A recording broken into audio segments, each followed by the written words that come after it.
Hey guys, I'm just gonna do a quick tutorial on how to use the portable anesthesia machine. Right now I'm in Southampton, so the one in Feasterville might be a little different. First, you're going to need a bag, and depending upon the weight of your patient is gonna depend on what size bag you need.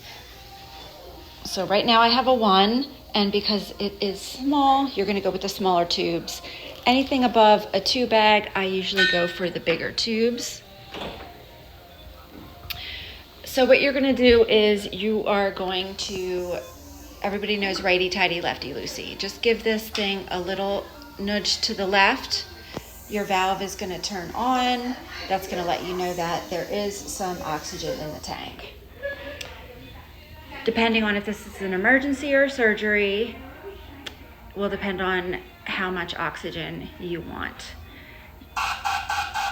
You can hear that it's on, and you do want to give it a little flush because you don't know if there's any ISO residual left in the tubes.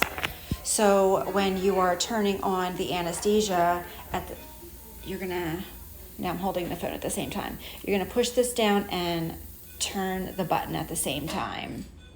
I'm not gonna turn it on right now because there's nothing in surgery. But again, you wanna flush that out to get the residual ISO out of the tubes. So that is how you turn the oxygen on. And then when you start training, we will show you how to do all of these little mechanisms here and